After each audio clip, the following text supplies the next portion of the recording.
Rising Revengeance, being one of my favorite games and being the only hack and slash in the Metal Gear games, has shown that not every game in the series has to follow a specific path to be successful, being a standalone title from its previous and future games.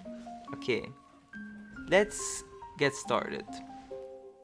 You play as Raiden, a katana-wielding cyborg that already had an appearance in the previous games such as Metal Gear 2 and 4, taking inspiration from the 4th game but improving upon Raiden's face, making it look more natural. Unlike previous Metal Gear Solid games, trying to focus more on stealth, Rising Revengeance took a different approach by focusing on the more action-oriented games. Being able to slash your way through with Raiden's high-frequency blade, or having the ability to equip a secondary weapon like rocket launchers, grenades, or the famous cardboard box to try hiding from your enemies if you're lucky enough. But there are also permanent weapons that can be upgraded, only being able to acquire them and use them after completing the second chapter. And if that's not enough, you could also go into his so-called blade mode, where the time would slow down and you having now the ability to precisely cut your enemies or objects like cars, boxes, gates and more into shreds. But only for a limited time though, because you have to use energy that is being shown at the top left corner. To refill energy, the player must either kill enemies or after succeeding in a blade mode event called the Zandatsu, being able to rip out their spine, extracting the fluid out of it. Now that we're done with the gameplay, let's talk about probably the most important part of the game, which is the combat. The combat looking surprisingly simple but having its depth that shouldn't be underestimated. Having the option between light and heavy attacks and trying to combine them could hypothetically unleash a devastating combo that would destroy your enemies within seconds. But to keep it fair and balanced, the enemies naturally also have a chance to beat you, needing an option for defense, and that where the parry comes in. The parry, if timed right, can block the incoming enemy attack, leaving them mostly open for a counterattack. There will be upgrades for your weapons in the customization menu, being able to unlock cool new moves that give you a bigger arsenal of attacks. Overall, the combat feels complete and fast, even if the parrying feels sometimes unresponsive. Okay, now let's talk about something not as important, which are the visuals.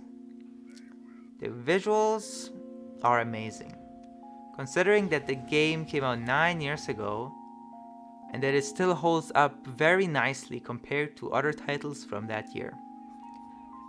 Everything to the atmosphere and look to the very bottom of the hole in the last boss fight just looked nice. Overall though, it held up well enough, and I can securely say that the game still looks nice for today's standards. Okay, now let's talk about some interesting stuff, which would be the music and sound design. Okay, where must I start? The music is excellent. The rock music that they made here is just amazing, and I don't even listen to rock. It complements the game so well, and I still wonder how a game can have such good music. I don't really know what to dislike here. The tracks feel punchy and complete, especially the boss ones. I have won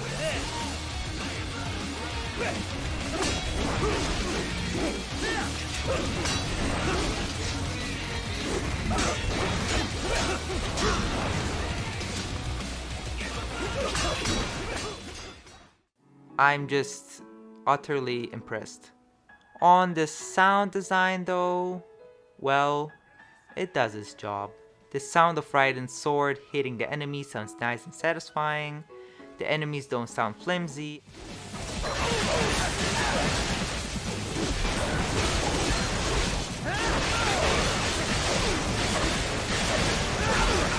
and the voice actors are doing an amazing job. Shall I activate your pain inhibitors now?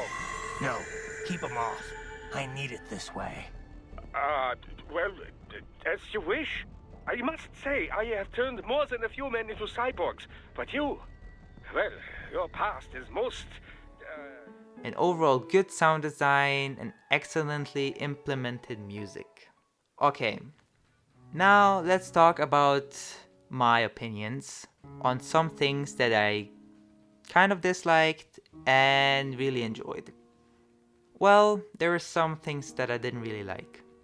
That would be the jumping as Raiden, for example, and the ninja run that lets you auto jump over most objects and makes you perform a bunch of parkour sequences if needed.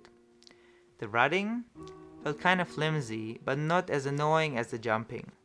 There were moments where he just jumped so high that I just fell off again, or that I just couldn't get on some platforms, even if that could have been possible. These things luckily didn't happen too often, but when they did, they wouldn't stop to annoy for some time. Okay, now, we're done with the bad things. Let's continue with the things I really enjoyed. The destruction was and still is purely amazing. The ability to engage with the environment just shows me that the developers didn't just speedrun the development of the game, and I really appreciate the detail that they put into the environment, like the optional fights that were marked as green dots on the map. They gave you an extra challenge that would give you some points if you wanted or needed them.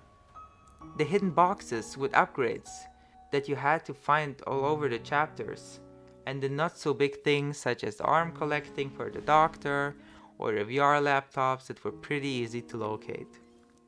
I also really liked the customization menu, where you could change Raiden's appearance, weapon skins or secondary weapons, and don't let me start on the upgrades such as health and energy. I also liked the tutorial. It was brutally short, but kept really simple, not filling your brain with 2 terabytes of info before forgetting it after 15 seconds. After all this, let's talk about the conclusion. Metal Gear Rising Revengeance is a game that not everyone is gonna like. May it be because of the dark theme or the boss fights. Damn, let's even assume it's because of Raiden himself. I wouldn't and can't call myself among those people, because I think that this game is a total bullseye if we talk about action hack and slash games.